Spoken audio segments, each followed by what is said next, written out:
Hey everyone, कैसे हैं आप सब लोग। Welcome to NEET biology Shalini Vyas. आज से हम सर्कुलेटरी पाथवे से स्टार्ट करेंगे। हालांकि ये बॉडी फ्लूइड और सर्कुलेशन वाला चैप्टर मैंने स्टार्ट कर दिया था। इसकी एक दो वीडियो मैंने पहले डाल दी है जिसमें मैंने लिम्फ तक पूरा सब कुछ पढ़ा दिया था एनसीईआरटी हाईलाइट के बेसिस पे। एक बार ये एनसीईआरटी हाईलाइट कंप्लीट हो जाए उसके बाद ये चैप्टर हम शॉर्ट नोट्स की मदद से भी कंप्लीट करने वाले हैं। So be ready and stay tune for that.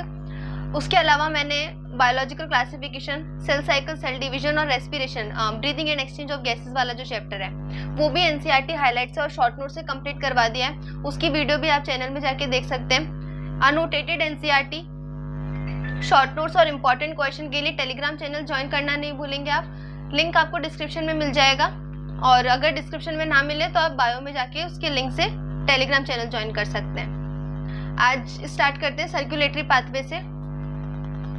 Circulatory pathway क्या होता है? देखो, सिंपल सी बात है। दो टाइप के सर्कुलेशन होते हैं। सबसे पहले तो एक होता है हमारा क्लोज सर्कुलेशन, एक होता है हमारा ओपन सर्कुलेशन। ओपन सर्कुलेशन वो टाइप ऑफ सर्कुलेशन होता है जहाँ पे बॉडी के अंदर कोई भी ब्लड वेसल नहीं होती है। जितने भी हमारे ऑर्गन होते हैं वो खून के अंदर डूबे हुए होते हैं। इतना समझ में आया? सारे जो ऑर्गन होते हैं वो बाध होते हैं किसमें? ब्लड में। हमारे अंदर जैसे आर्टरीज, वेन होती है, ब्लड वेसल्स होती है जिनके अंदर ब्लड फ्लो करता है। जिनके पास ओपन सर्कुलेटरी सिस्टम होता है उनके पास ये सिस्टम नहीं होता। क्लोज वाले के अंदर, कैपिलरीज के अंदर, वेन्स वगैरह के अंदर, यानी कि बेसिकली ब्लड वेसल्स के अंदर जो है हमारा ब्लड फ्लो होता है। एक प्रॉपर सिस्टम होता है कि यहाँ से यहाँ ब्लड जाएगा और जो ऑर्गन होते हैं वो बाध नहीं होते हैं ब्लड के अंदर। ठीक है। एनसीईआरटी के अकॉर्डिंग जो हमारा क्लोज सर्कुलेटरी सिस्टम है वो सिर्फ और सिर्फ एनिलिड्स और कॉर्डेट्स में मिलता है और ऑर्थोपॉड और मोलस्का में हमें ओपन सर्कुलेटरी सिस्टम मिलता है। ये तो इस चैप्टर में लिख रखा है, तुम बस इतना ध्यान रखो क्लोज सर्कुलेटरी सिस्टम जो है वो एनिलिड्स और कॉर्डेट्स में मिलता है। इन दोनों के अलावा जितने भी हैं, पॉरीफेरा से लेके हेमिकॉर्डेटा तक जितने भी हैं, सबके अंदर क्या मिलेगा? ओपन सर्कुलेटरी सिस्टम मिलेगा। ठीक है।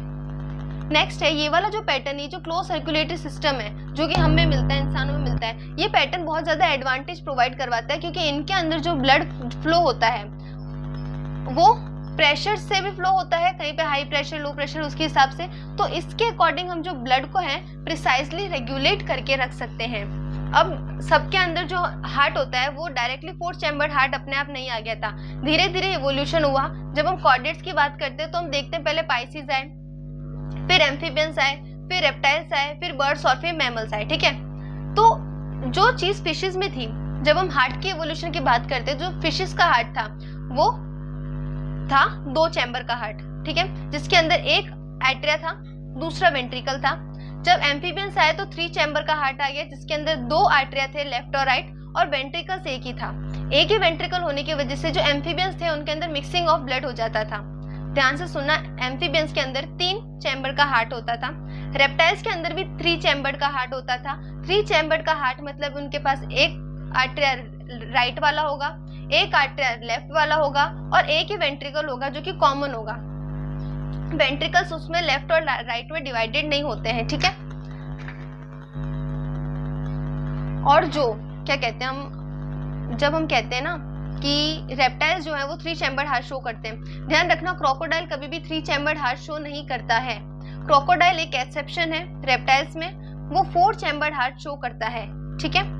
4 चैम्बर्ड हार्ट होता है उनके पास, क्रोकोडाइल के पास, जैसे हमारे बर्ड्स और मैमल्स में हमें देखने को मिलता है। ठीक है। एक बार मैं पूरा बोल के समझा रही हूँ, उसके बाद हम एनसीईआरटी लाइन टू लाइन पढ़ेंगे।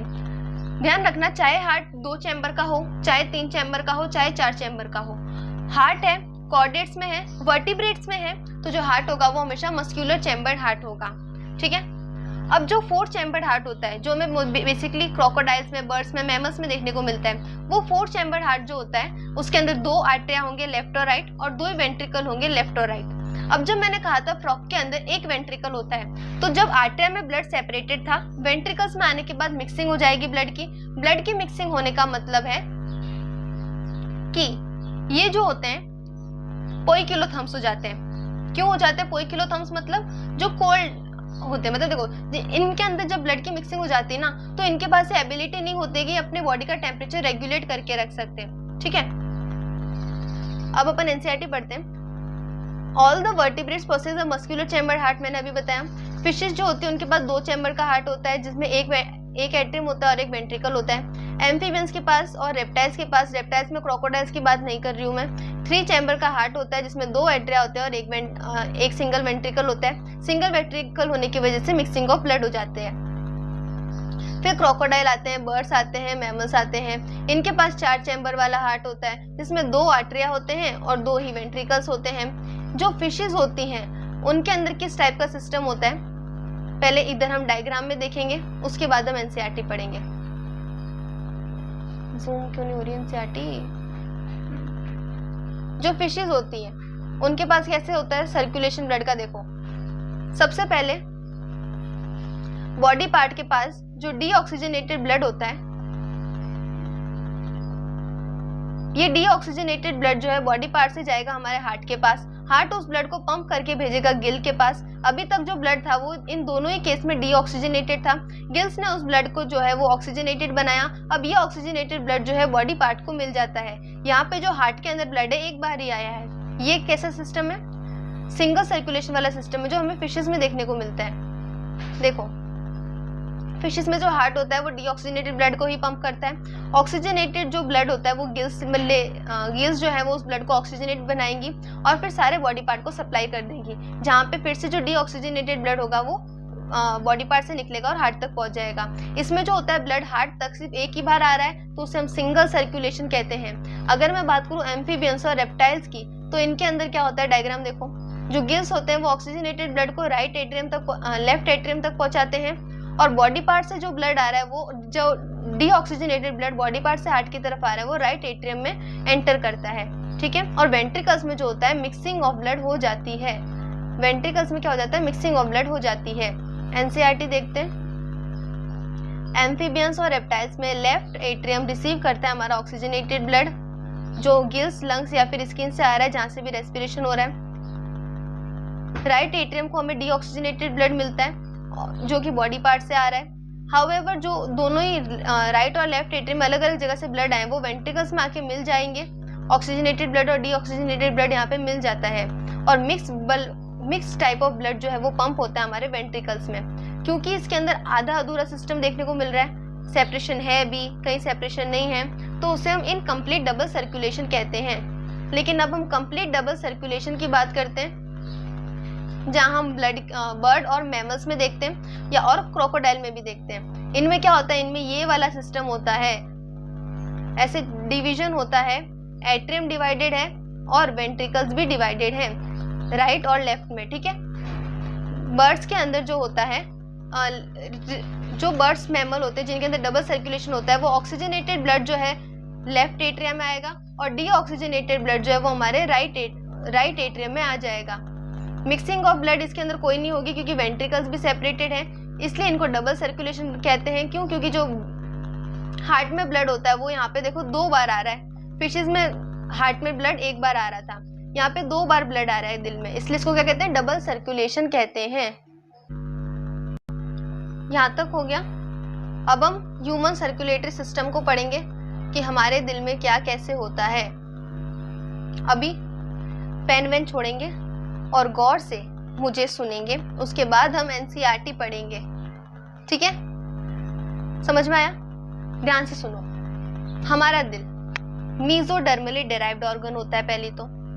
दूसरी चीज, साइज की बात करें, एक क्लेंस्ड फिस्ट की तरह होता है, जिसकी फिस्ट यानी जिसकी मुट्ठी जितनी होगी उसका दिल उतना ही साइज का होगा, ठीक है। तीसरी चीज, हार्ट की पोजीशन क्या होती है? हार्ट की पोजीशन होती है लंग्स के बीच में, in the thoracic cavity, slightly tilted toward the left. जब हम छोटे होते हैं तब हमारा जो हार्ट होता है वो डायरेक्ट लंग्स के बीच में होता है। जैसे जैसे साइज इंक्रीज होती है हमारी, तो लंग्स की भी साइज इंक्रीज होगी। जब हमारी साइज इंक्रीज होगी तो जो हार्ट होगा वो थोड़ा सा उसको पुश मिलता है और वो लेफ्ट साइड जो है वो टिल्ट हो जाता है, ठीक है। इसलिए हम कहते हैं कि जो हार्ट है वो लेफ्ट में मिलता है, बट नहीं, एनसीईआरटी कहती है जो हार्ट होता है वो slightly tilted toward the left होता है। समझ में आया इतना? उसके अलावा हार्ट जो होता है उसको हम हमारा जो ह्यूमन सर्कुलेटरी सिस्टम होता है उसके अंदर हार्ट होता है, उसके अंदर ब्लड वगैरह होते हैं, तो उससे हम ब्लड वेस्क्यूलर सिस्टम भी कहते हैं, क्योंकि ब्लड वेसल वगैरह भी साथ में होती है, ठीक है। तो इसलिए हम इस सिस्टम को ब्लड वेस्क्यूलर सिस्टम कहते हैं। नेक्स्ट चीज आती है 5 नंबर की, जो हमारा हार्ट होता है उसके पास एक कवरिंग होती है, जैसे लंग्स के पास कवरिंग थी, है ना, वैसे हमारे हार्ट के पास भी कवरिंग होती है, उसे हम पेरिकार्डियम कहते हैं। जैसे लंग्स के बीच में दो पेराइटल जो प्लूरा होते थे, उनके बीच में जो होते थे क्या कहते हैं, एक फ्लूइड टाइप होता था जो फ्रिक्शन रिड्यूस करता था लंग्स के सरफेस पे, उसे हम क्या कहते थे, प्लूरल फ्लूइड। वैसे ही हार्ट की जो पेरिकार्डियम लेयर होती है उसके बीच में भी एक फ्लूइड होता है जिसे हम पेरिकार्डियल फ्लूइड कहते हैं। समझ आया इतना? अब हार्ट जो होता है हमारा 4 चैम्बर्ड हार्ट होता है, यानी कि इसके अंदर एक एट्रिया होता है, एक वेंट्रिकल होता है राइट वाले, और एक ही एट्रिया और वेंट्रिकल होते हैं लेफ्ट वाले। ठीक है, ध्यान रखो वेंट्रिकल्स बड़े होते हैं एट्रिया के कंपैरिजन में। वॉल जो होती है हार्ट की वो भी वेंट्रिकल्स की मोटी होती है, एट्रिया की छोटी होती है। क्यों होता है ऐसा? वेंट्रिकल्स की वॉल जो होती है मोटी होती है, डायग्राम में तुम्हें दिख रहा है, एट्रिया की वॉल पतली और वेंट्रिकल की वॉल मोटी। क्यों होती है? क्योंकि जब ब्लड होगा वो फ्लो नीचे होगा तो प्रेशर ज्यादा होगा, उसको होल्ड करके रखना पड़ता है, इसलिए वो वाली वॉल जो होती है वो मोटी होती है। ठीक है, जब हम बात करते हैं लेफ्ट और राइट एट्रियम की तो वो इंटर आर्ट्रिक्यूलर सेप्टम से डिवाइडेड होते हैं। राइट और लेफ्ट वेंट्रिकल भी इंटरवेंट्रिकुलर सेप्टम से डिवाइड होते हैं। ठीक है, अगर मैं बात करूं जो आर्टरियम और वेंट्रिकल होते हैं सेम साइड के, यानी कि एक ही साइड के आर्टरी और वेंट्रिकल जो होते हैं वो आर्टरियो वेंट्रिकुलर नाम के सेप्टम से डिवाइडेड होते हैं। इतना समझ में आया? अब देखो इस डायग्राम को गौर से देखेंगे और हार्ट के एक एक पार्ट को धीरे से अच्छे से समझेंगे, फिर एनसीईआरटी इजीली समझ आएगी। अब देखो इस डायग्राम को, अनोटेटेड एनसीईआरटी चाहिए तो टेलीग्राम चैनल ज्वाइन करेंगे, लिंक आपको डिस्क्रिप्शन में मिल जाएगा, नहीं तो आप कमेंट कर सकते हैं, मैं आपको खुद भेज दूंगी। ठीक है, अब देखो ये राइट एट्रियम था, ये राइट वेंट्रिकल है, ये लेफ्ट एट्रियम है और ये वाला हमारा लेफ्ट वेंट्रिकल है। ठीक है, जो राइट एट्रियम होता है वो ब्लड को राइट वेंट्रिकल में भेजता है। राइट एट्रियम ब्लड को राइट वेंट्रिकल में भेज देता है। जब ये ब्लड इसको यहाँ पे भेज रहा है तब आपको क्या दिखेगा, बीच में यहाँ पे वॉल्व दिखेंगी, इन्हें हम कहते हैं ट्राइकस्पिड वॉल्व। इन्हें हम क्या कहते हैं? ट्राइकस्पिड वॉल्व कहते हैं। क्यों कहते हैं ट्राइकस्पिड वॉल्व? इनका काम क्या होता है? देखो जब ब्लड यहाँ पे आएगा तब हम चाहते हैं कि जो ब्लड होता है ना, देखो ब्लड एक लिक्विड है, वो हमेशा high pressure to low pressure fall होता है। ठीक है, क्या होता है जब ब्लड यहाँ से यहाँ पे आ रहा होता है तब हम चाहते हैं कि ब्लड का बैक फ्लो नहीं हो जाए, वापस यहाँ से यहाँ ना चले जाए, क्योंकि हमें पता है कि high pressure to low pressure चलेगा। पहले जब यहाँ पे बहुत सारा ब्लड था और यहाँ पे ब्लड नहीं था तो यहाँ से यहाँ ब्लड आ गया, लेकिन अब यहाँ पे ब्लड ज्यादा है तो वापस इस खाली वाली जगह पे ना चला जाए ब्लड, तो हम चाहेंगे कि हम यहाँ पे जो दरवाजे लगे हैं, जो वॉल्व लगी है, इनको बंद कर दें, तो ये बैक फ्लो प्रिवेंट करती है ब्लड का।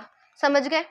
ऐसे ही जो वॉल्व होती है यहाँ पे भी होती है, लेफ्ट एट्रियम और लेफ्ट वेंट्रिकल के बीच में। यहाँ की वॉल्व को हम बाइकस्पिड वॉल्व कहते हैं।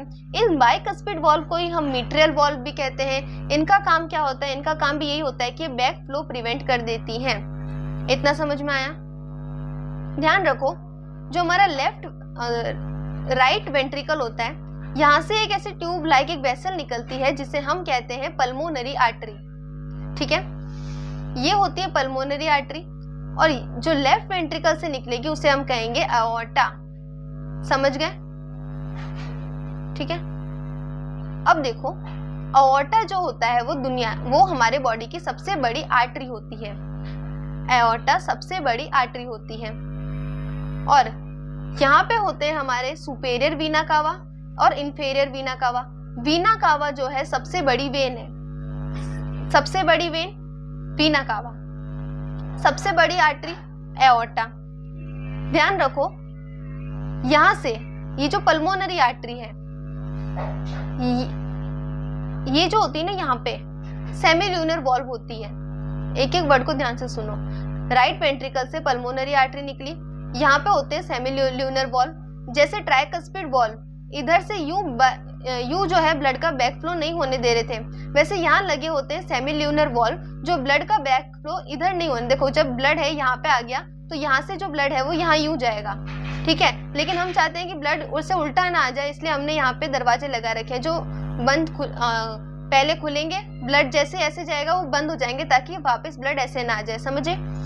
वैसे यहाँ पे भी एक बार ब्लड यहाँ आया तो ये वाले जो वॉल्व होते हैं वो जो काम करते हैं बैक फ्लो को प्रिवेंट करने का। वैसे यहाँ पे भी सेमिल्यूनर वॉल्व होती है जो ब्लड को ऐसे तो जाने देंगी लेकिन ऐसे उल्टा नहीं आने देंगी, समझ में आया।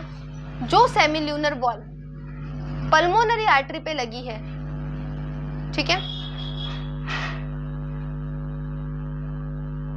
सेमिल्यूनर वॉल्व पल्मोनरी आर्टरी पे भी लगी है और सेमिल्यूनर वॉल्व जो है वो यहाँ पे ऑर्टा पे भी लगी है। ध्यान रखो, जब हमारी बॉडी में ट्राइकस्पिड और बाइकस्पिड वॉल्व क्लोज होंगी तब हमारे दिल से पहला साउंड निकलेगा जिसे हम कहते हैं लब। दिल कभी धक धक नहीं करेगा, लब डब करेगा एनसीईआरटी के अकॉर्डिंग। और जो पहला साउंड होता है लब वो तब निकलेगा जब ट्राइकस्पिड वॉल्व और बाइकस्पिड वॉल्व क्लोज होंगी।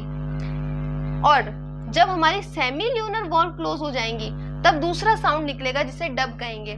ध्यान रखना, दोनों ही साउंड वॉल्व के क्लोज होने पे निकलते हैं। जब कोई वॉल्व खुल रही है तब कोई भी आवाज नहीं आएगी। तुम खुद सोचो ना, अगर दरवाजा है जब उसे खोलेंगे तो आवाज नहीं आएगी, लेकिन अगर मैंने उसे जोर से बंद किया तो आवाज आएगी। तो जो पहली आवाज होगी उसको लब कहेंगे, जो दूसरी वाली आवाज होगी उसको डब कहेंगे। इतना क्लियर। अब देखो कहाँ से ब्लड आ रहा है और कैसे आ रहा है। तो हमारी पूरी बॉडी के अंदर पहले डीऑक्सीजनेटेड ब्लड है, ठीक है, टिश्यूज का एक्सचेंज हो रहा है, हमारी बॉडी के अंदर डीऑक्सीजनेटेड ब्लड है। हार्ट को उस ब्लड को पंप करना है, तो ऐसे हार्ट हर एक ऑर्गन के पास जाएगा तो नहीं, लाओ तुम्हारा ब्लड मैं पंप कर दूं, नहीं। वेसल्स होंगी जो उस ब्लड को हार्ट तक लेके आएंगी। अब एक बात सुनो, वेन और आर्टरी में अंतर क्या होता है? ऐसा अंतर जिसका कोई भी एक्सेप्शन नहीं है। वेन वो होंगी जो हार्ट तक ब्लड लेकर आएंगी, आर्टरी वो होगी जो हार्ट से ब्लड लेकर जाएंगी। फर्क नहीं पड़ता वो ब्लड ऑक्सीजनेटेड है, फर्क नहीं पड़ता वो ब्लड डीऑक्सीजनेटेड है।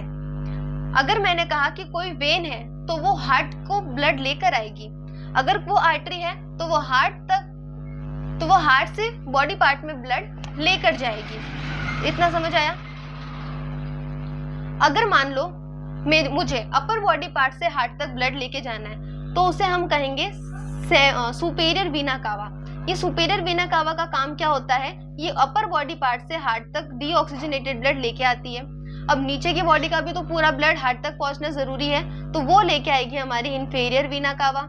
और कैरोटिड आर्टरी भी बॉडी के कुछ पार्ट से जो ब्लड है वो हमारी बॉडी के अंदर लेके आती है। कहाँ लेके आती है? लेके तो आ जाएगी हार्ट के अंदर, छोड़ेगी कहाँ उसको छोड़ेंगी राइट एट्रियम में। और ये जो ब्लड होगा ये डीऑक्सीजनेटेड, DO2 का मतलब है डीऑक्सीजनेटेड ब्लड, ठीक है, और O2 का मतलब वो है ऑक्सीजनेटेड ब्लड। अब मैंने बोला ये डीऑक्सीजनेटेड ब्लड लेके आ रही है, तो मैं पूछूं सुपीरियर वीना कावा में जो ब्लड होता है वो ऑक्सीजनेटेड होता है डीऑक्सीजनेटेड होता है। ऐसे इंफीरियर वीना कावा और कैरोटिड आर्टरी का जो ब्लड होता है वो कैसा होता है? डीऑक्सीजनेटेड ब्लड होता है। समझ में आया? अब ब्लड हमारा आ गया राइट एट्रियम में, इधर ये ब्लड भर रहा है। अब ये क्या होगा? जब ये भर जाएगा तो प्रेशर क्रिएट होगा और इसकी वॉल्व जो है वो चाहेंगी कि ये ट्राइकस्पिड और बाइकस्पिड वॉल्व जो है, ये जो अभी पहले बंद पड़ी है, वो ये खुल जाए। जैसे ही ये वॉल्व खुल जाएंगी तो सारा जो ब्लड है वो फ्रीली जो है राइट वेंट्रिकल में आने लग जाएगा।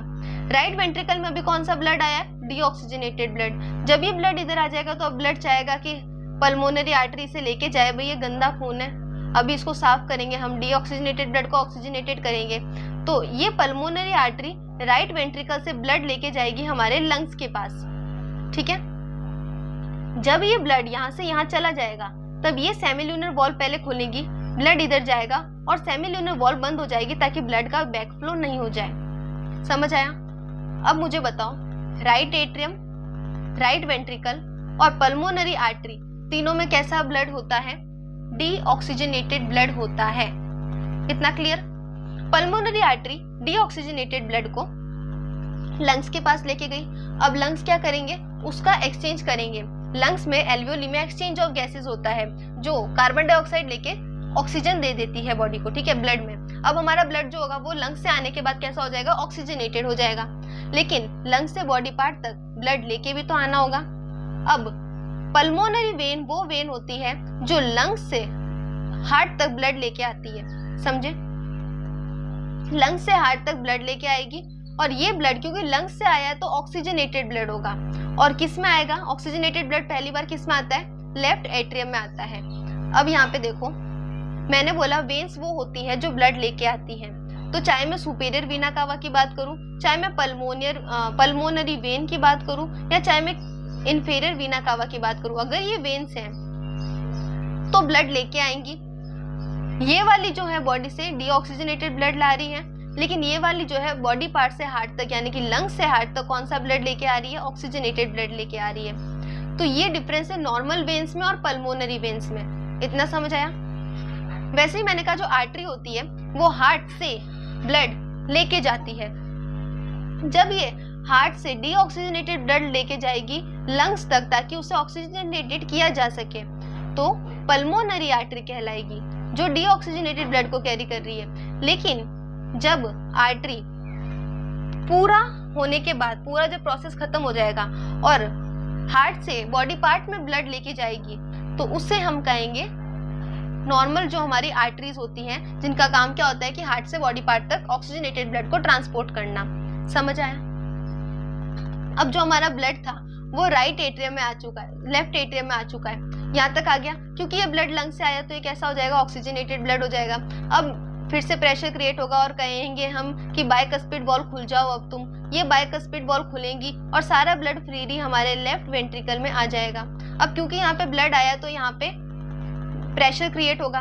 प्रेशर क्रिएट होगा तो हमें ध्यान रखना होता है कि जब ये ब्लड यहाँ पे आ रहा है तो प्रेशर की वजह से ये जो वॉल्व है ये अंदर धस ना जाए। ये यहाँ पे वॉल्व के अंदर ये जो वॉल्व है वो धस ना जाए, अंदर एम्बेड ना हो जाए और हार्ट का स्ट्रक्चर खराब ना हो जाए। इसलिए क्या करते हैं, यहाँ पे देखो हमने कॉर्डे टेंडिने लगा रखे हैं। क्या हो गया? यहाँ पे हमने ये जो स्ट्रक्चर लगा रखे ना कॉर्डे टेंडिने, वो हमने क्यों लगाए?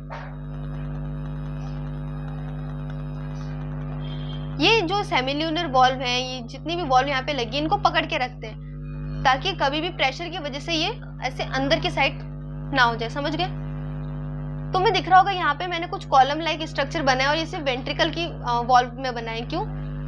यहाँ पे प्रेशर ज्यादा होता है, ब्लड फ्लो ज्यादा होता है, ब्लड को पॉकेट लाइक स्ट्रक्चर में होल्ड करके रखा जाता है। ये दिख रहा है तुम्हें पॉकेट जैसा स्ट्रक्चर? ये क्या होता है? कॉलम ने काटने होते हैं, ठीक है? इनके अंदर जो है ब्लड को होल्ड करके रखा जाता है।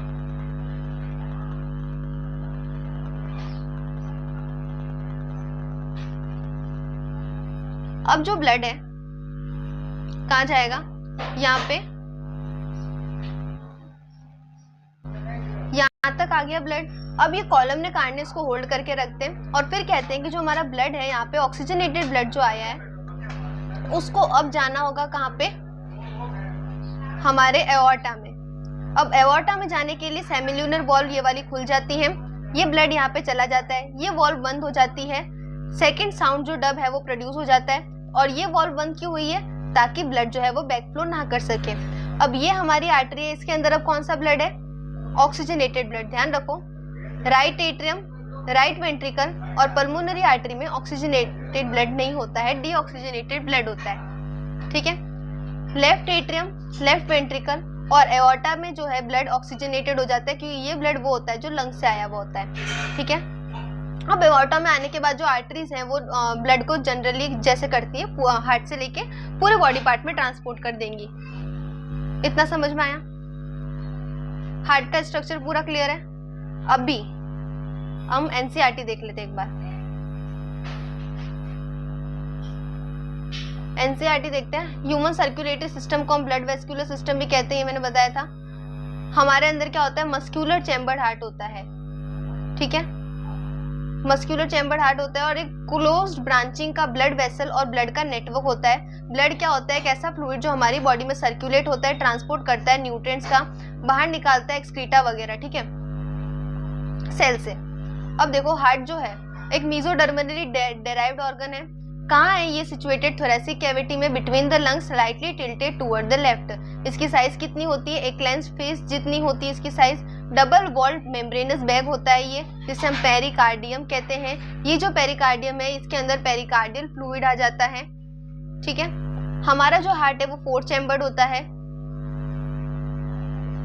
अपर राइट चैम्बर, जो ऊपर वाले चैम्बर होते हैं उन्हें आर्टरिया कहते हैं, जो नीचे वाले चैम्बर होते हैं उनको वेंट्रिकल कहते हैं। एक पतली सी मस्कुलर वॉल्व होती है जिसे हम इंटर आर्टरियल सेप्टम कहते हैं। ये सेप्टम लेफ्ट और राइट वाले आर्टरिया को सेपरेट करके रखता है, जो मैंने स्टार्टिंग में बताया था। यहाँ पे देखो डायग्राम में ये वाला जो दिख रहा है ये इंटर आर्टरियल सेप्टम और ये वाला इंटरवेंट्रिकुलर सेप्टम, ठीक है। जो एक थिक वॉल होती है इंटरवेंट्रिकुलर सेप्टम, जो लेफ्ट और राइट वाले वेंट्रिकल को सेपरेट करके रखेगी। आर्टरियम और वेंट्रिकल जो होते हैं सेम साइड के, यानी कि जो राइट एट्रियम और राइट वेंट्रिकल थे वो दोनों क्या करते हैं, सेपरेटेड होते हैं। किसकी मदद से, एट्रियोवेंट्रिकुलर सेप्टम से। एट्रियोवेंट्रिकुलर सेप्टम जो होता है वो एक थिक फाइब्रस टिश्यू होता है। जो हमारा इंटरवेंट्रिकुलर सेप्टम था वो भी थिक होता है, लेकिन इंटर आर्टरियल सेप्टम जो होता है वो एक थिन मस्क्यूलर वॉल होती है, ठीक है। ये जो सेप्टा ये क्या प्रोवाइड करते हैं, ओपनिंग प्रोवाइड करते हैं दो चैम्बर के लिए of the same side are connected. Opening between the right atrium and right ventricle, मतलब दोनों इधर वाले, देखो ये दिख रहा है इधर डायग्राम में, राइट एट्रियम और राइट वेंट्रिकल के बीच में ये जो होती है ना,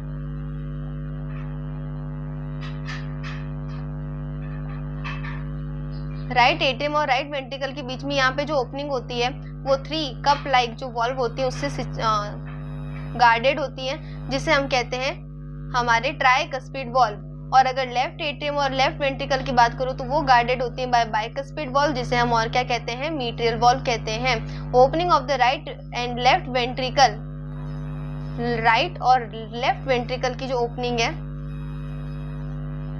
वो सेमिल्यूनर वॉल्व से गार्डेड होती है। मुझे बताओ, जो राइट वाला वेंट्रिकल है वो सेमिल्यूनर वॉल्व से तो गार्ड होगा, लेकिन किससे कनेक्ट होगा, पल्मोनरी आर्टरी से। लेफ्ट वेंट्रिकल है वो किससे कनेक्ट होगा, एओर्टा से। अभी हमने डायग्राम में पढ़ा है, ये डायग्राम हम बाद में देखेंगे, पहले एनसीईआरटी पढ़ लेते हैं। Pulmonary artery and aorta respectively provided with the semilunar valve, ठीक है। वॉल्व जो होती है हार्ट की वो ब्लड फ्लो को अलाउ करती है, लेकिन एक ही डायरेक्शन में अलाउ करती है भाई, कि एट्रियम से वेंट्रिकल में जा सकता है, वापस वेंट्रिकल से एट्रियम में नहीं जा सकता। वेंट्रिकल से जो हमारी पल्मोनरी आर्टरी होती है या फिर एओर्टा होता है उसमें जा सकता है, लेकिन एओर्टा और पल्मोनरी आर्टरी से वापस वेंट्रिकल में नहीं जा सकता। ये बैक फ्लो वाला जो प्रिवेंशन होता है ये किसकी वजह से हो रहा है, यहाँ पे बैक फ्लो प्रिवेंशन जो हो रहा है वो इन वॉल्व्स की वजह से हो रहा है कि बैक फ्लो नहीं हो पाएगा।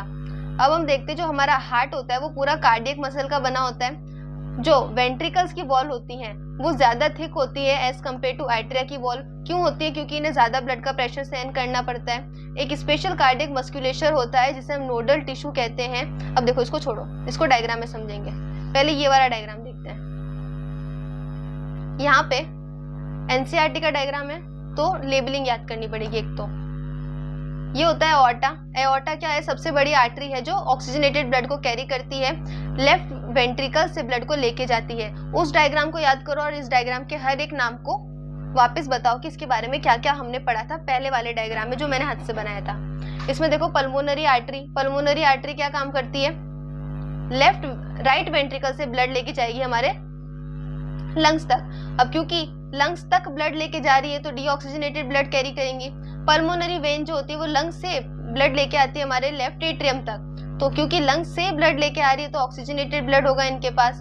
फिर यहाँ पे हमें दिख रहा होगा लेफ्ट एट्रियम। लेफ्ट एट्रियम में ऑक्सीजनेटेड ब्लड पहली बार आता है। इधर छोड़ो, ये लेफ्ट वेंट्रिकल यहाँ पे होते हैं, ठीक है। अपेक्स जो हमारा हार्ट का ये वाला पोर्शन होता है, ये नीचे वाला तीखा टाइप, उसे अपेक्स कहते हैं। ये जो तुम्हें ऐसे ऐसे स्ट्रक्चर दिख रहे हैं फाइबर लाइक, ये क्या होते हैं, पकड़ के रखते हैं हमारी वॉल को, इन्हें कहते हैं कॉर्डे टेंडिन। कहाँ पे मिलेंगे हमें, वेंट्रिकल्स में मिलते हैं, राइट वेंट्रिकल्स में और लेफ्ट वेंट्रिकल्स में, ठीक है। ध्यान रखो, ये जो राइट वाले वेंट्रिकल इनमें 3 कॉर्डे टेंडिने ड्रॉ किए हुए एनसीईआरटी ने, और लेफ्ट वाले वेंट्रिकल में 2 कॉर्डे टेंडिने ड्रॉ करके रखे हैं। ये है राइट एट्रियम और ये है वीना कावा। वीना कावा सबसे बड़ी वेन होती है जो बॉडी पार्ट से डीऑक्सीजनेटेड ब्लड को लेके आती है और राइट एट्रियम के अंदर रख देती है, ठीक है। अब देखते हैं एक्शन पोटेंशियल कैसे जनरेट होता है और कैसे हार्ट जो है वो पंप करेगा या फिर हार्ट बीट करेगा। तो इसके अंदर क्या है, सबसे पहले आता है कि हमारे पास साइनो ऑरिक्यूलर नोड होते हैं। देखो, जब भी कोई स्टिमुलस आएगी, ठीक है, तो जो साइनो आर्टेरियल नोड है या फिर ऐसे नोड है, इसका काम होता है एक्शन पोटेंशियल जनरेट करना। ये होता कहाँ पे? हमारे राइट एट्रियम के अपर राइट कॉर्नर में। इधर देखो, इसको छोड़ो,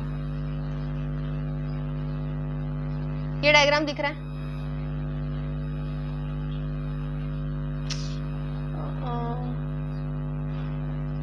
ये हमारा राइट एट्रियम होता है। इसके अपर राइट कॉर्नर में ऐसे नोड होती है, SAN। राइट एट्रियम के ही लोअर लेफ्ट कॉर्नर में AV नोड होती है, इसे हम AVN कहते हैं। SAN से एक्शन पोटेंशियल चलते हैं, जनरेट होने के बाद AVN में आते हैं। अब देखते हैं उस वाले डायग्राम में फिर से।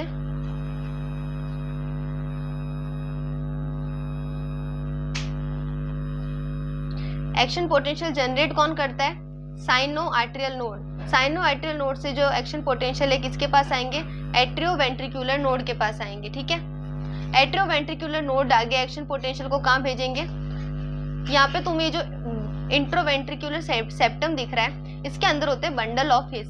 ये जो बंडल ऑफ हिस है हमारे, यहाँ पे अब हमारा एक्शन पोटेंशियल आएगा। बंडल ऑफ हिस से ये जाएंगे पुरखिंजे फाइबर के पास। पुरखिंजे फाइबर के जाने के बाद क्या हो जाएगा? कॉन्ट्रैक्शन हो जाएगा। ये कॉन्ट्रैक्शन होते ही हमारा जो हार्ट है वो ब्लड को पंप कर रहा होगा। हमारे एक्शन पोटेंशियल ऐसे जनरेट होते हैं, ठीक है। पाथ सबको समझ में आ गया। अब क्या है? NCERT। अगेन मैंने यहाँ पे पाथ लिख रखा है, देखो इसको। सबसे पहले ऐसे नोड में जाएगा, सबसे पहले ऐसे नोड, ऐसे के बाद हमारा AVN के बाद आएगा bundle of his, bundle of his के बाद होगा पुरखिंजे फाइबर, वहां तक आते कॉन्ट्रैक्शन हो जाएगा, ठीक है। NCERT क्या कह रही है? हमारा जो पूरा हार्ट है वो कार्डियक मसल का बना है। वेंट्रिकल्स की वॉल मोटी होती है, आर्टरिया की वॉल जो होती है पतली होती है। नोडल टिश्यू होते हैं अपर राइट कॉर्नर में, राइट एट्रियम के SAN होता है, यानी कि साइनो आर्टेरियल नोड होता है।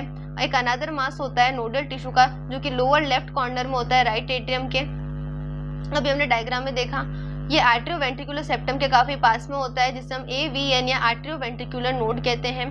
बंडल ऑफ नोडल फाइबर होते हैं, एट्रियोवेंट्रिकुलर बंडल भी कहलाते हैं, ठीक है, जिसे हम AV बंडल कहते हैं शॉर्ट में। ये AVN से कंटिन्यू होते हैं और पास होते हैं हमारे एट्रियोवेंट्रिकुलर सेप्टम पे, जो बीच में था, दोनों वेंट्रिकुलर के बीच में वो जो सेप्टम बना था उससे वहां तक आएंगे और इंटरवेंट्रिकुलर सेप्टम के टॉप में जाएंगे।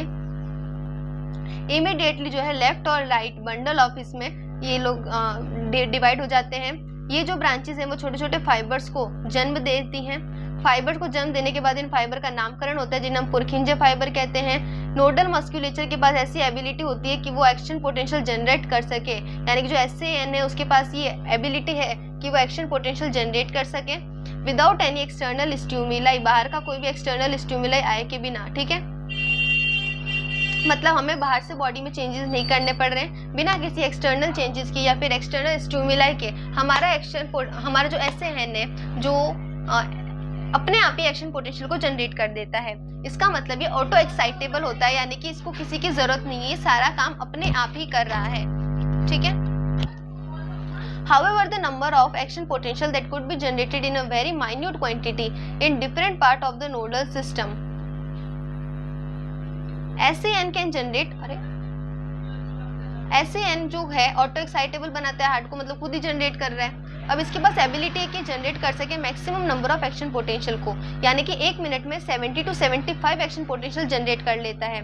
इसलिए हम कहते हैं कि जो हमारा हार्ट होता है वो 1 मिनट में 70 to 75 टाइम्स बीट कर सकता है। ऑन एन एवरेज देखें तो 72 टाइम्स पर मिनट हार्ट बीट कर सकता है। इसका ये एक्शन पोटेंशियल जनरेट करना ही रिस्पॉन्सिबल होता है कि हार्ट की जो रिदमिक कॉन्ट्रैक्टाइल एक्टिविटी उसको मेंटेन कर सके, उसे शुरू कर सके और उसे मेंटेन कर सके। कॉन्ट्रैक्टाइल एक्टिविटी का मतलब क्या होता है कि हार्ट कब कॉन्ट्रैक्ट करेगा, हार्ट कब रिलैक्स करेगा, ठीक है। ये हो गया। मैंने बोला जो हार्ट होता है 1 मिनट में 72 बार बीट करता है, तो एक बीट कितनी देर में करेगा? 0.8 सेकेंड में करेगा, ठीक है। ये आगे लिखा हुआ है नोट्स में।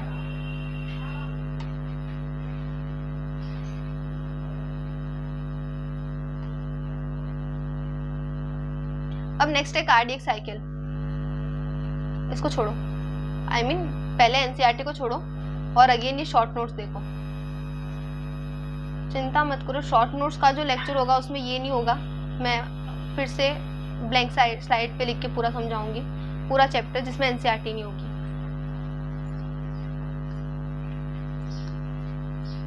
ये नोट्स कहाँ मिलेंगे? टेलीग्राम चैनल पे मिलेंगे, ठीक है। लिंक आपको डिस्क्रिप्शन में मिलेगा टेलीग्राम चैनल का, नहीं तो बायो में जाके देख सकते हैं। फिर भी ना मिले तो कमेंट करेंगे और मैं आपको लिंक भेज दूंगी। देखो क्या होता है, जब हमारा हार्ट रिलैक्स स्टेट में होता है, जब हमारा हार्ट जो होता है आराम कर रहा होता है, तो उस कंडीशन को हम कहते हैं कि हार्ट जो है वो डायस्टॉल कर रहा है। जब हार्ट कॉन्ट्रैक्ट कर रहा होता है तब हम कहते हैं कि हार्ट जो है सिस्टॉल कर रहा है। समझ में आया डायस्टॉल और सिस्टॉल क्या होते हैं? Relaxation of heart is known as diastole, contraction of heart muscles is known as systole. हमारा हार्ट 1 मिनट में 72 टाइम्स बीट कर रहा है। इसका मतलब एक बीट उसकी कितनी देर में हो रही है? 0.8 सेकेंड में हो रही है।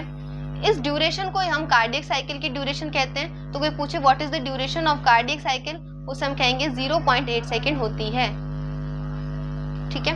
अब देखो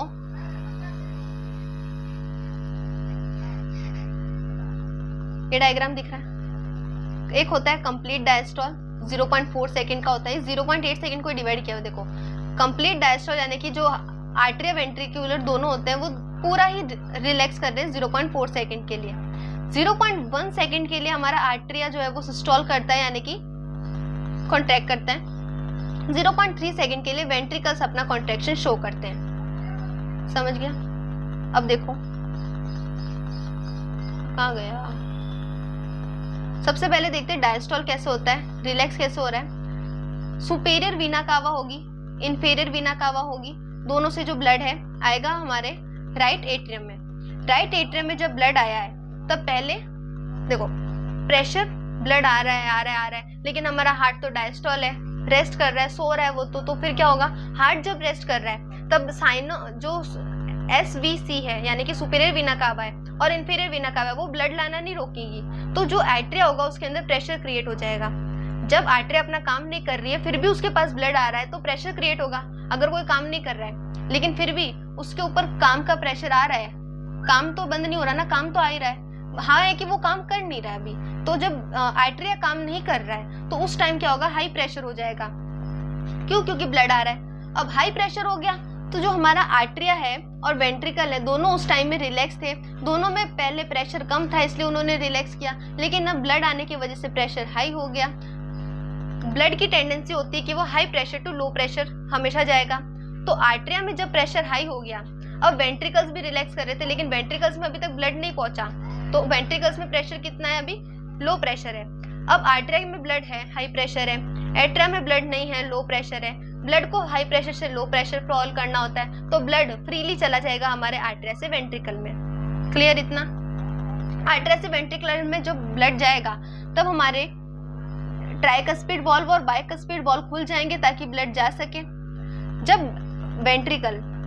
जब ये ब्लड फ्लो बढ़ता है तो वेंट्रिकल में 30% से ब्लड फ्लो बढ़ जाता है। ये एनसीईआरटी की लाइन है, ध्यान रखो। जब वेंट्रिकल 70% फील हो जाते हैं, ब्लड से 70% भर गए, तभी जो हमारे वॉल्व होते हैं ये बंद हो जाते हैं। अभी मैंने बताया क्यों बंद होते हैं, ताकि बैक फ्लो ना हो जाए, फिर से जो हमारा ब्लड है वो आर्टरिया में ना चले जाए। ठीक है, ये हो गया डायस्टॉल। अब देखते हैं सिस्टॉल में क्या हो रहा है। सिस्टॉल होता है 0.1 सेकेंड के लिए। इसमें हमारा आर्टरिकल जो है वो कॉन्ट्रैक्ट कर रहे होते हैं। अब आर्टरिया में हमारा ब्लड है वो कॉन्ट्रैक्ट करेंगे तब एक्शन पोटेंशियल जनरेट होगा। जो हमारा SAN नोड होता है वो एक्शन पोटेंशियल जनरेट करता है। एक्शन पोटेंशियल जनरेट होने के बाद हमारे आर्टरिया जो है वो ऐसे कॉन्ट्रैक्ट करना शुरू होते हैं। जब वो कॉन्ट्रैक्ट, देखो जब आर्टरिया में बहुत सारा ब्लड था और वेंट्रिकल्स में ब्लड नहीं था, तब सीधा जो ब्लड है high pressure to low pressure fall हुआ और बिना किसी कॉन्ट्रैक्शन के सीधा सीधा ब्लड आ गया हमारे वेंट्रिकल में। वेंट्रिकल 70% फील हो गए, लेकिन अभी भी आर्टरिया में थोड़ा ब्लड है। लेकिन क्योंकि आर्टरिया के कंपैरिजन में वेंट्रिकल में अब ब्लड ज्यादा है, तो वो ब्लड ऐसे कैसे आएगा, क्योंकि ब्लड तो हमेशा high pressure to low pressure चलता है, तो उल्टा फ्लो ना हो जाए। तो जो हमारा आर्टरिया होता है वैसे कॉन्ट्रैक्ट करने शुरू है। जब ये कॉन्ट्रैक्ट करेंगे तो जो बचा कुचा 30% वाला ब्लड है ना, वो भी आ जाएगा हमारे वेंट्रिकल्स में। अब ये ब्लड वेंट्रिकल में आ गया, अब हमारे वॉल्व बंद हो गए, आर्टरिया का काम खत्म हो गया। जो बचा कुचा 30% वाली फीलिंग करनी है वो आर्टरियल सिस्टोल के दौरान होती है 0.1 सेकेंड में।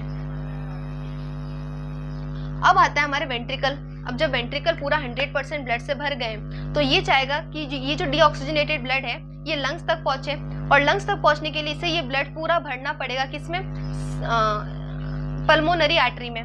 पल्मोनरी आर्टरी में ब्लड भरने के लिए, क्योंकि पल्मोनरी आर्टरी से ऊपर है तो ये डायरेक्ट फ्रीली नहीं चला जाएगा, इसे कॉन्ट्रैक्ट करना पड़ेगा। जब वेंट्रिकल्स कॉन्ट्रैक्ट करेंगे, देखो ये वेंट्रिकल, ये हमारे ये जो पेन दिख रहा है ये क्या है, पल्मोनरी आर्टरी, तो ये वेंट्रिकल है, पल्मोनरी आर्टरी, ये वेंट्रिकल ऐसे कॉन्ट्रैक्ट करेंगे, ये कॉन्ट्रैक्ट करेंगे और सारा जो ब्लड है इसमें चला जाएगा, ये इसको लंग्स तक लेके जाएगी।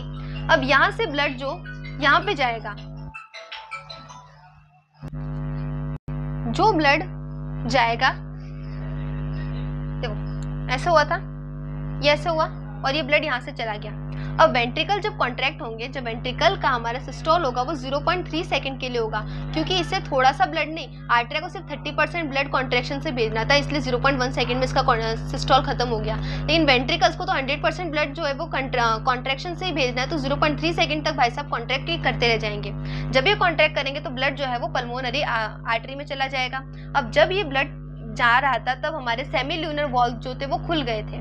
जब ये ब्लड पूरा चला गया तो सेमील्यूनर वॉल्व जो है वो बंद हो जाएंगे। क्यों बंद हो जाएंगे? ताकि बैक फ्लो ना हो जाए, फिर से ब्लड ऐसे उल्टा ना आ जाए, क्योंकि अब प्रेशर इधर ज्यादा है और हमारे वेंट्रिकल में प्रेशर कम है, क्योंकि ब्लड तो उधर चला गया पल्मोनरी आर्टरी में। तो बैक फ्लो ना हो जाए ब्लड का, इसलिए क्या होता है, सेमील्यूनर वॉल्व जो होती है बंद हो जाती है। अब क्या होता है सिस्टोल में, इधर देखते हैं, जो हमारा एवी नोड होता है, क्योंकि एसएएन से हमारे एवीएन में गया था, फिर AV node bundle of his में जाएगा, तो जो एक्शन पोटेंशियल है वो एवी नोड से एवी बंडल में गया, उसके बाद बंडल ऑफ हीस में चला गया। अब जो वेंट्रिकल है वो कॉन्ट्रैक्ट कर रहे हैं, वॉल्व जो है वो क्लोज हो जाएंगी ताकि बैक फ्लो प्रिवेंट हो सके। जब वॉल्व क्लोज होंगी, ध्यान रखो, जब ट्राइकस्पिड वॉल्व क्लोज हुई थी तब लब का साउंड आया था, जब बाइकस्पिड वॉल्व क्लोज होंगी तब भी लब का साउंड आएगा। सेमील्यूनर वॉल्व क्लोज, सेमील्यूनर वॉल्व जब ओपन हो जाती है तो ब्लड जाएगा पल्मोनरी आर्टरी में, प्रेशर हमारा कम हो जाएगा। अब जो है सेमील्यूनर वॉल्व क्लोज हो जाएंगी, जब ये वॉल्व क्लोज हो जाएंगी तो हमारे पास डब का साउंड आएगा। डब हमारे हार्ट का सेकंड साउंड होता है। समझ में आया? इतनी मेहनत से मैंने ये लिखा है, तो आप कमेंट प्लीज कर देना कि अच्छा लगा या नहीं लगा, ठीक है?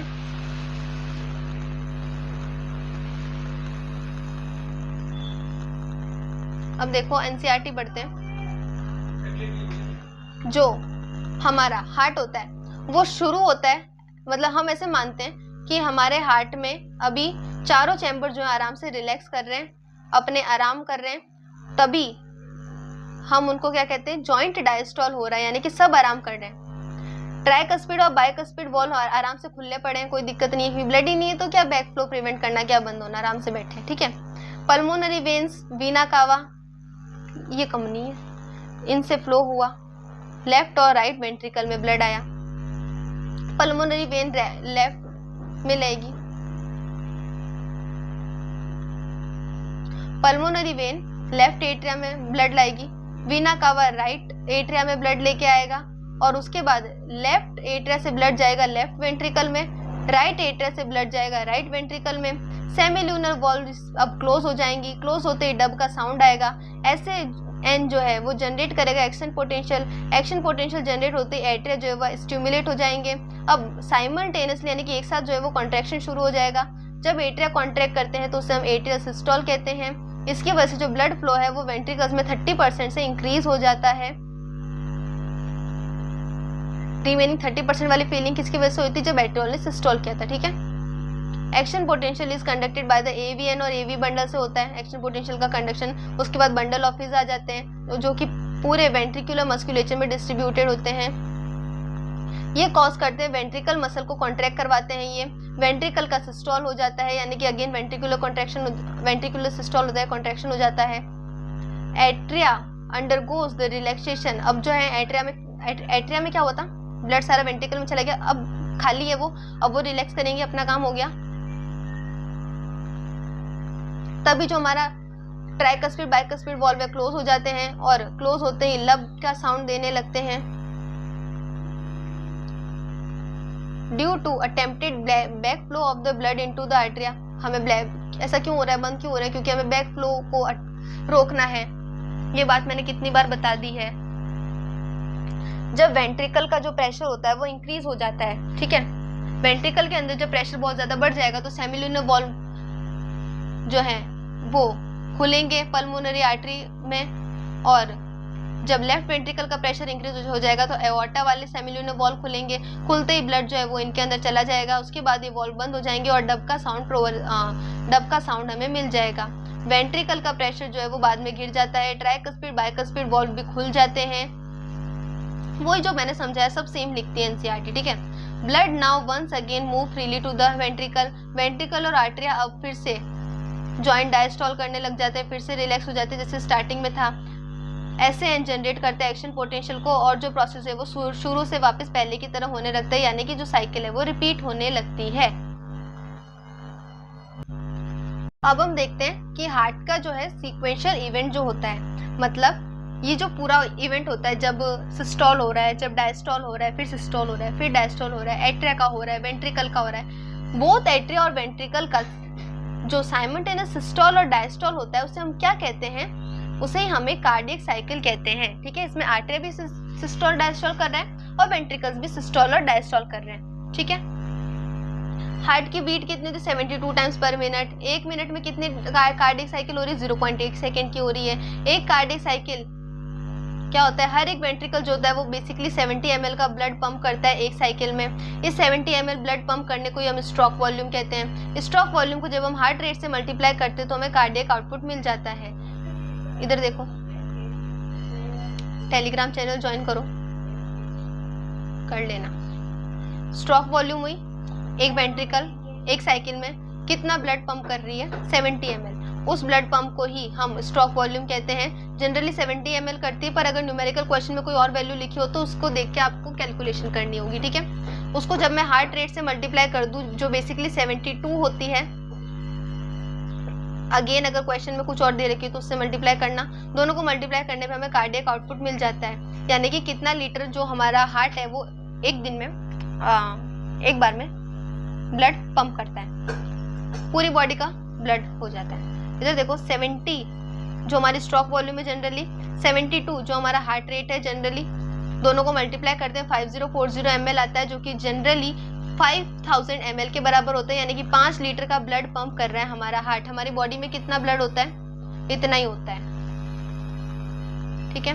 बॉडी के पास ऐसी एबिलिटी होती है कि स्ट्रोक वॉल्यूम को चेंज कर सके, एक मिनट में कितना ब्लड पंप कर पा रही है या नहीं कर पा रही है वो हमारी बॉडी चेंज कर सकती है। हम अलग अलग एक्टिविटी करते हैं तो अलग अलग अमाउंट ऑफ ब्लड पंप होता है, कभी कम हो रहा होता है, कभी ज्यादा हो रहा होता है कंपैरेटिवली।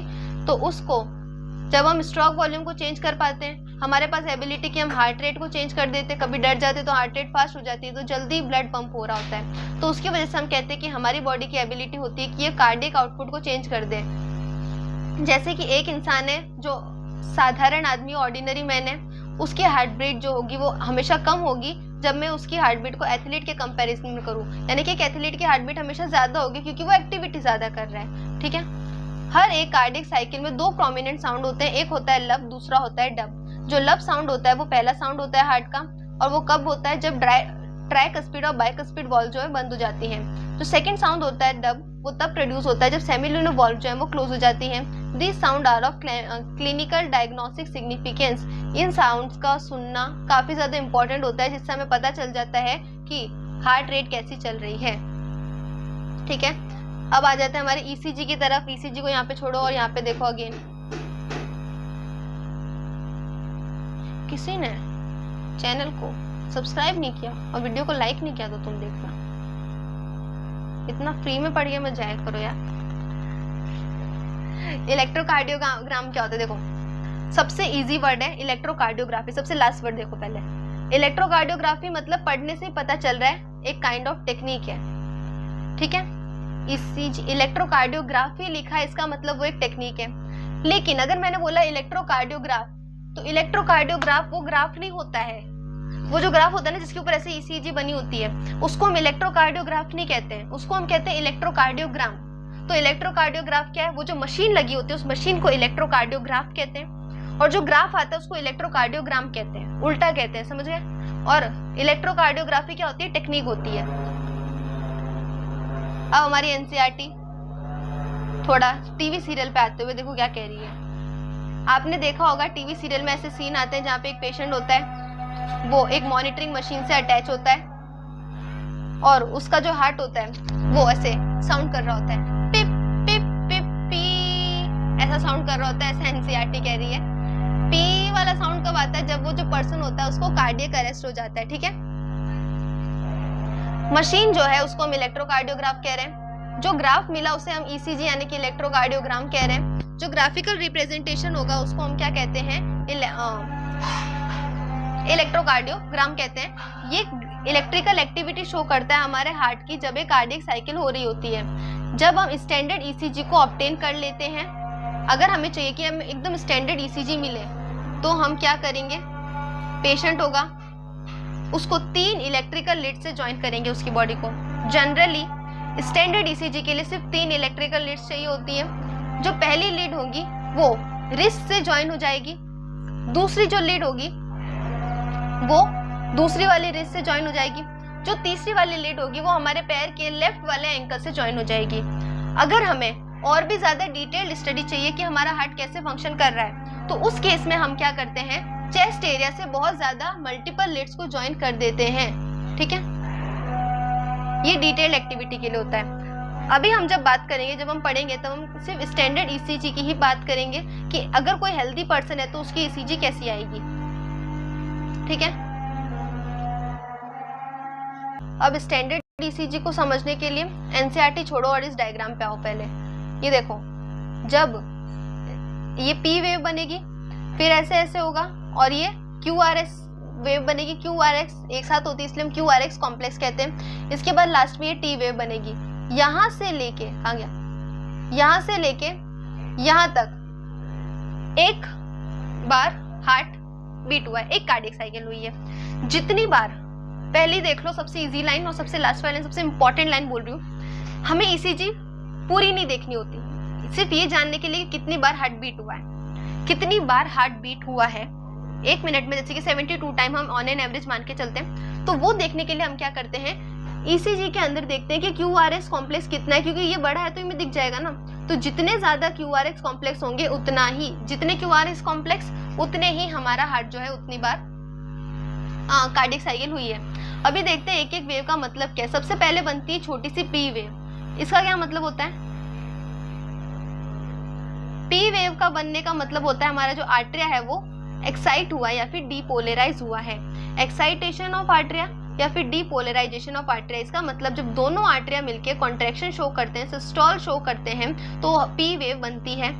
अब आर्टरिया जब कॉन्ट्रैक्ट होगा तो वेंट्रिकल कहेगा मैं क्यों पीछे रहूं, मैं भी कॉन्ट्रैक्ट करूंगा, क्योंकि वेंट्रिकल बड़ा है तो कॉन्ट्रैक्ट करके बड़ी वेव बनाएगा। डीपोलराइजेशन ऑफ वेंट्रिकल हो जाएगा, जिसे हम वेंट्रिकल का कॉन्ट्रैक्शन होना कहते हैं। जब वेंट्रिकल्स कॉन्ट्रैक्ट करेंगे तो उससे क्यूआरएक्स कॉम्प्लेक्स बन जाता है। अब दोनों का कॉन्ट्रैक्शन हो गया तो अब जो वेंट्रिकल होते हैं वो कहेंगे कि हम रिलैक्स भी करेंगे। जब वेंट्रिकल का कॉन्ट्रैक्शन हो रहा होता है और क्यूआरएक्स कॉम्प्लेक्स बन रहा होता है तो उस केस में क्या होता है? जो आर्टरिया होता है उसका रिलैक्सेशन हो रहा होता है, ठीक है। अब टी वेव जब बनेगी तो वेंट्रिकल का रिपोलराइजेशन हो जाएगा। रिपोलराइजेशन मतलब जो वेंट्रिकल है वो अपनी एक्साइटेड स्टेट से वापस नॉर्मल वाली स्टेट में आ जाते हैं, यानी कि अब वेंट्रिकल डायस्टॉल करेंगे, अब वेंट्रिकल जो है रिलैक्स करेंगे। तो ये बन गई टी वेव। जब ये वेव खत्म हो जाती है तो टी वेव का एंड होना, एनसीईआरटी कहती है end of T wave end of systole कहलाता है, कि मतलब जब टी वेव खत्म हो गई तब कॉन्ट्रैक्शन खत्म हो गया, तब सिस्टोल भी खत्म हो गया। ये हो गया हमारी एक कार्डियक साइकिल के लिए स्टैंडर्ड ईसीजी। अब पढ़ते हैं एनसीईआरटी क्या कह रही है। एनसीईआरटी कहती है कि हर एक पीक जो होती है ईसीजी की, जब हम पी से टी लेटर में डिनोट करते तो हर एक पीक का एक अलग मतलब होता है।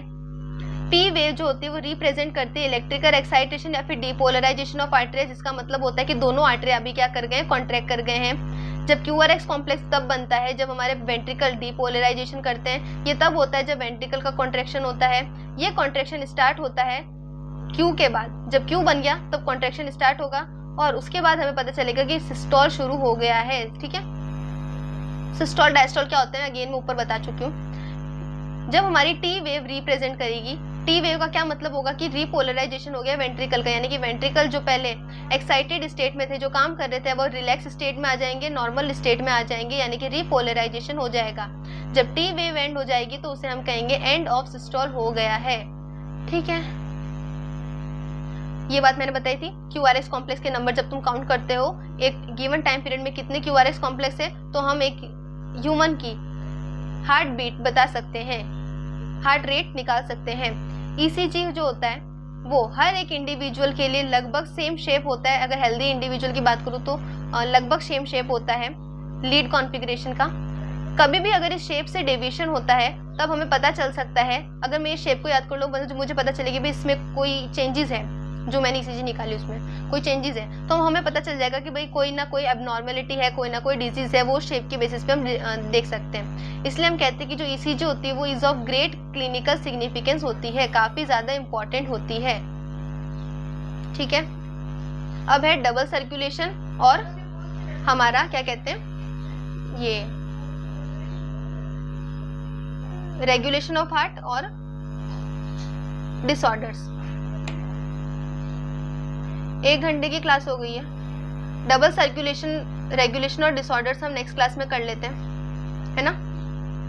ठीक है, क्योंकि मैं चाहती हूँ कि अभी जो हम एनसीईआरटी पढ़ रहे हैं वो इन डेप्थ पढ़ें पर आपको समझ भी आए, इसलिए पूरा चैप्टर एक साथ नहीं कर रहे, पार्ट्स वाइज कर रहे हैं। जैसे जैसे नीट का टाइम पास आएगा हम अलग अलग तरीके से करेक्ट करेंगे, कभी शॉर्ट नोट से करेंगे, कभी हम एनसीईआरटी को एक ही 1 शॉट लेक्चर भी ले लेंगे, एक डायग्राम्स वाला सेशन भी लेंगे। तो कमेंट सेक्शन में बताना कैसा लगा आज का लेक्चर, और ये टेलीग्राम चैनल ज्वाइन करना मत भूलना, क्योंकि ये जो एनोटेटेड एनसीईआरटी है वो आपको टेलीग्राम चैनल पे मिल जाएगी। सब कुछ फ्री में, बट आपको ज्वाइन करना पड़ेगा। सब्सक्राइब करिए चैनल को, लाइक कीजिए, कमेंट कीजिए और बताइए कैसा लगा। Thank you.